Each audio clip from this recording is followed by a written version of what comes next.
여기서 이제 공 밟고 자빠지는 순간 히샬리숑의 게임이 끝났습니다. 그러면서 비둘기가 결국 아웃이 됐고요. 야, 전설의 포켓몬이에요. 여러분들 이 정도면 페리시치가 들어옵니다. 아, 지난 시즌 페리시치 욕한 사람 다 나와. 얼마나 잘합니까 페리시치. 페리시치가 들어오면서 호장군까지 투입시키는 포스테코글루 감독. 야, 진짜 포스테코글루 감독이 교체 잘해요. 손흥민 선수가 페리시치한테 배울 수 있는 한 가지는 나는 요거라고 생각을 해요. 공이 이렇게 들어왔을 때 그냥 오른발 아웃사이드로 우독이 살려주는 거. 요거까지 한다면 손흥민 선수의 왼쪽 윙에서의 경기력은 2배, 3배, 4배 높아질 거다. 저는 이렇게 말씀드리고 싶습니다.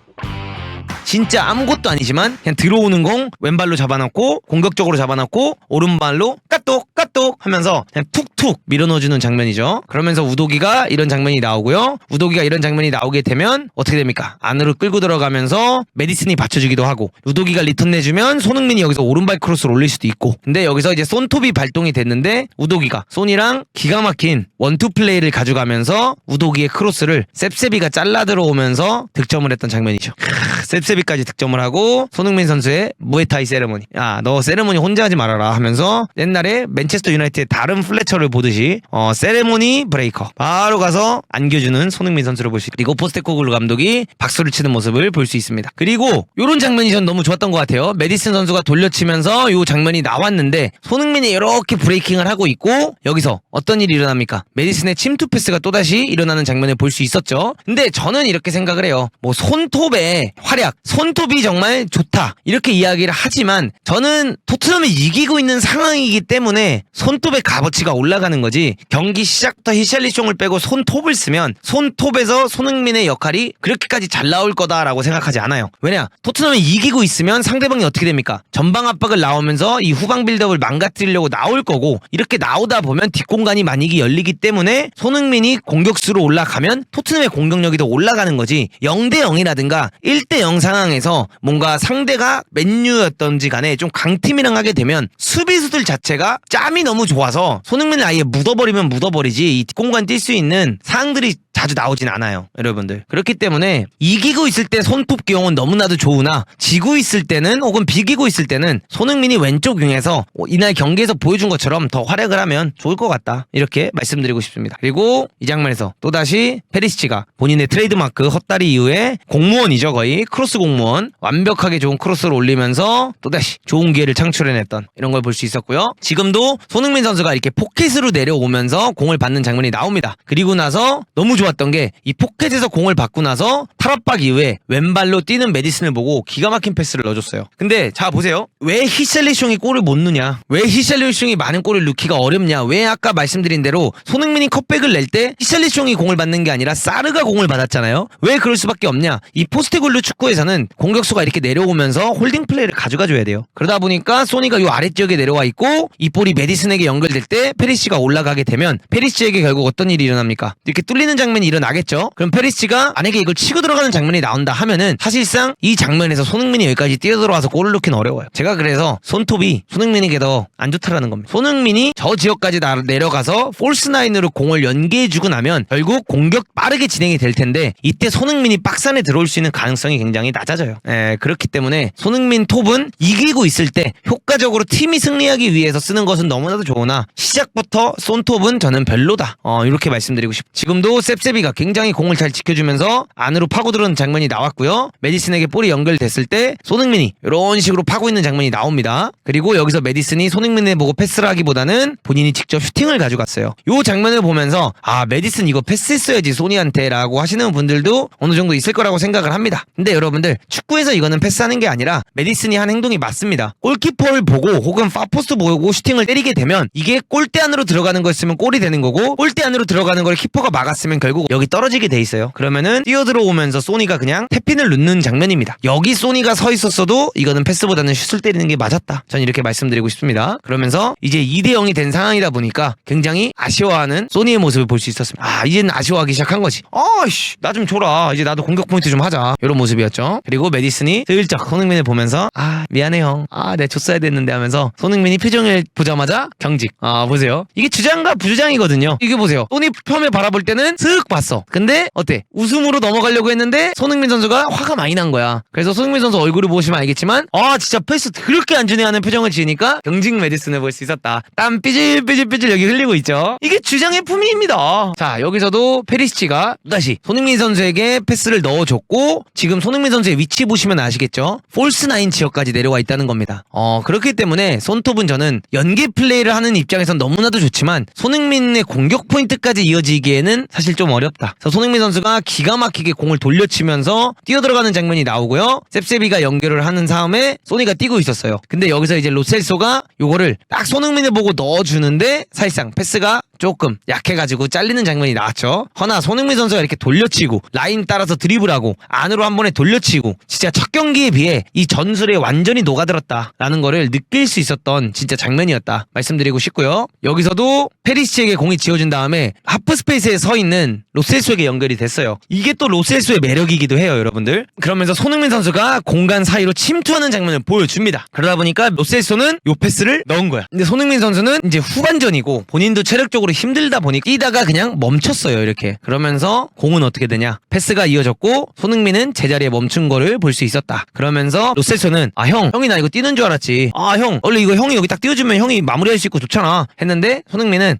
힘들어 임마, 지쳤어, 미안하다, 내가 너를 속였구나, 야 미안하다, 내가 뛰었어야 된다, 미안하다, 이렇게 딱 하고 있는 모습을 볼 수 있다. 손흥민의 미안하다. 자, 그리고 이 장면 손흥민 선수가 포켓에 서 있는 장면을 볼 수 있고요. 손흥민 선수가 공을 받아서 왼발 슈팅을 때렸는데 힘이 너무 들어가가지고 공이 많이 떴었죠. 근데 여기서 이제 저는 요걸 말하고 싶어요. 그냥 요 장면을 조금 전반전에도 이런 기회가 왔을 때 그냥 때렸으면 왜 이거를 후반전에만 때리는 게 아니라 힘이 빠졌을 때 때리는 게 아니라 본인에게 기회가 주어졌을 때 조금만 더 욕심을 낼 땐 냈으면 좋겠다. 이렇게 말씀드리고 싶습니다. 그리고 나서 셉세비가 또다시 치고 들어가는 장면이 나오고 페리시치가 뛰어들어가고 손흥민이 뛰어들어가는 장면이 나오는데요. 요 장면에서 셉세비가 페리시치를 보고 크로스 올립니다. 허나 페리시치는 뒤에서 뛰어들어오고 있는 손흥민을 본 거야. 그러면서 페리시치의 플레이에는 감동이 있다. 이거를 소니 형을 보면서 흘려주는 페리시치. 형 득점 하나 해야 되지? 하나 해! 하면서 이거를 흘려주는 페리시치. 야, 누가 페리시치 욕했어? 누가 페리시치를 욕했냐고.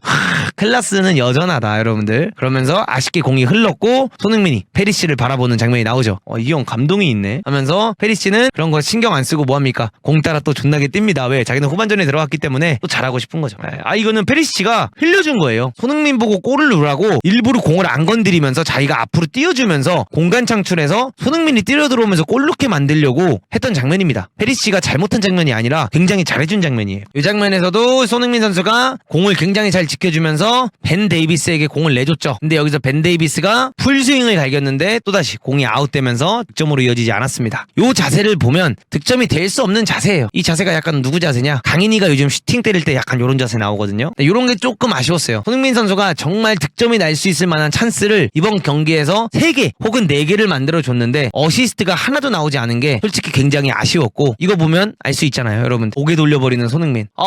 진짜 공격 포인트 나도 쌓긴 써야 되는데 하면서 굉장히 아쉬워하고 있는 캡틴 손을 볼 수 있었다. 그리고 나서 손흥민 선수에게 공이 또다시 연결이 됐고요. 또다시 낮은 위치에 내려와서 공을 받는 손흥민을 볼 수 있었죠. 근데 여기서 손흥민 선수가 페리시치를 보고 말도 안 되는 왼발 패스를 넣어줍니다. 아니 눈을 뜬 건가 이제? 손흥민 선수가 맨날 어떻게 보면 내가 골 만들 수 있는 게 아니고 제가 얘기했던 게 그거잖아요. 약간 지난 시즌은 득점왕 이후 시즌이다 보니까 내가 무조건 골을 넣어야 돼 라는 생각으로 ZD 자리에 가고 오히려 막 이렇게 뭔가 하려고 했다고 하면 이번 시즌에는 그냥 좀 많이 내려놓고 그냥 축구를 잘하자. 이 전술 안에서 좋은 감독도 왔겠다. 그냥 나 경기력을 좋게 가져갈래 라는 마음으로 뭔가 바꿨다라는 느낌이 저는 좀 많이 생각이 들고 이런 긍정적인 패스를 놓기 시작했다는 게 전 너무나도 좋았어요. 그러면서 페리시치가 기가 막히게 오른쪽으로 가서 슈팅 때리는 척해서 수비수 끌어놓고 환상적인 접기를 보여주면서 본인의 왼발 슈팅 각을 만들었고 여기서 슈팅을 싹 때렸는데 정말 한 끗 차이로 아쉽게 빗나가는 장면. 진짜 손흥민 선수가 이 경기에서 어시스트가 하나도 없었다, 공격 포인트 하나도 없었다라는 게 진짜 의심스러웠던 장면이었어요. 그러면서 손흥민 선수를 보면 볼 수 있죠.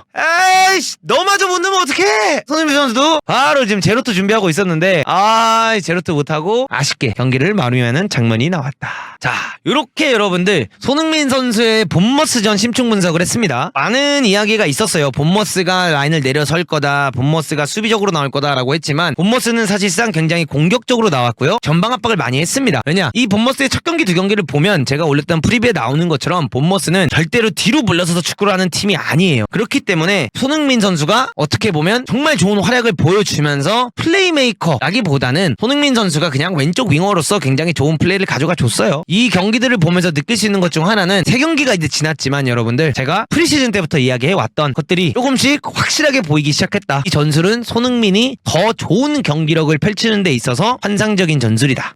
손흥민 선수가 굉장히 좋은 활약을 해주고 있고, 제가 지난 영상에서도 말씀드렸지만 이 자리에서 뛰는 윙어들이 마르텔리나 부카요 사카 같은 경우가 진짜 많은 득점을 했던 것 뿐이지 대부분 10골 이하로 넣습니다. 그렇기 때문에 손흥민 선수를 보면서 득점을 못한다 이렇게 바라볼 필요가 없고요. 여러분들 그냥 제가 사실 바라던 건 이거예요. 손흥민 선수가 득점왕도 했겠다, 그 다음에 점점 나이도 들고 있겠다. 사실 손흥민 선수도 프리미어리그에서 4대 리그에서 계속 롱런을 하려면 항상 손흥민이 보여주던 모습에 계속 연연할 수는 없어요. 왜냐, 손흥민 선수도 나이가 들고 스피드를 원래 사용하는 선수이다 보니까 나이가 들게 되면 스피드는 어차피 줄어들게 되잖아요. 그러면은 호날두처럼 아예 공격수 자리 가서 뚝배기라든가 그냥 슈팅을 조진다든가 이런 포지션을 잘 잡고 공격을 마무리하는 역할로 되든, 아니면 진짜 10번처럼 메시처럼 혹은 말년의 루니처럼 플레이메이커로 바뀌든, 아니면은 진짜 그냥 윙쪽 자원에서 경기를 쉽게 풀어주는, 크로스를 올려주는 역할로 바뀌든 하나의 컨셉을 잡아가야 된다라고 저는 생각을 하거든요. 근데 사실 호날두 과의 선수지만 헤딩 능력이 정말 좋진 않기 때문에 호날두처럼 원톱에 박혀있기는 사실 힘들어. 근데 이 포스테코글루 안에 축구에서 손흥민 선수의 오히려 이 말년에 손흥민이 어떻게 축구를 할 수 있겠구나라는 게 저는 그려지는 것 같아서 너무나도 좋다고 생각을 합니다. 저는 손흥민 선수가 어떻게 보면 월클 감독들을 많이 만났잖아요. 콘테, 무린유, 그 다음에 벤투를 거쳐오면서 축구 지능적으로, 그 다음에 전술적으로 눈이 많이 뜬 거다, 전 이렇게 말씀드리고 싶어요. 진짜 굉장히 눈이 많이 뜨고 손흥민 선수가 천천히 전술적 지능이라든가 전술적 생각이라든가 플레이를 하는 생각에 대해서 많이 늘었고, 이 많이 는 게 이 포스테쿨루 감독 아래서 터지고 있다, 이렇게 말씀드리고 싶습니다. 그래서 정말 이 손흥민 선수의 경기력을 저는 보는 게 너무나도 행복하고, 그냥 단순히 축구, 막 득점, 어시스트 이거에 집착하지 않고 그냥 지금 3라운드 동안 보여줬던 이런 식으로 경기력을 보여주면서 손흥민 선수가 즐기면 골을 넣으면 더 넣지 못 넣진 않을 거다, 이렇게 저는 말씀드리면서 손흥민 선수의 심층 분석을 마무리하도록 하겠습니다. 근데 너무나도 보기 좋아요. 우리의 캡틴 소니 어떻게 보면 또 다른 모습들을 보여주고 있고 정말 축구를 온전히 즐기고 있는 듯한 모습을 보여주고 있다는 거에 저는 좀 행복하더라고요. 한국인으로서 이 한국 축구 선수들이 해외 나가서 다 잘하기를 바라는 사람으로서, 그리고 가장 선두에서 그거를 지난 몇 년 동안 지켜오던 손흥민 선수가 참 이렇게 즐겁게 축구하는 모습을 얼마만에 보는 건가, 이런 생각이 좀 들 정도로 토트넘 축구가 달라졌고 손흥민 선수가 굉장히 축구를 즐기고 있다, 이런 생각들이 많이 들더라고. 정말 이런 좋은 경기력들을 계속 보여주고 골이라든가 어시스트가 들어가지 않는 거는 크게 신경을 안 쓰셨으면 좋겠다라는 생각을 하고 있고, 이 축구를 바라보는 우리 축구 팬 여러분들도 손흥민 선수가 득점을 못했다고 뭐 축구를 못했다, 뭐 기량이 떨어졌다 이렇게 보시지 마시고, 이 축구를 오히려 손흥민 선수가 있기에 더 잘 되고 있고, 언제까지나 득점왕을 할 수 있는 건 아니고, 언제까지나 프리미어리그에서 10골 이상을 8시즌, 9시즌, 10시즌 동안 넣을 수 있는 것도 아니잖아요. 그렇기 때문에 그런 거에 스트레스 받고 그런 걸로 비판을 하기보다는 그냥 당장 정말 행복해하면서 즐겁게 경기를 가져가고 있고 좋은 모습을 보여주고 있는 손흥민 선수를 응원하면 어떨까, 이렇게 말씀드리고 싶습니다.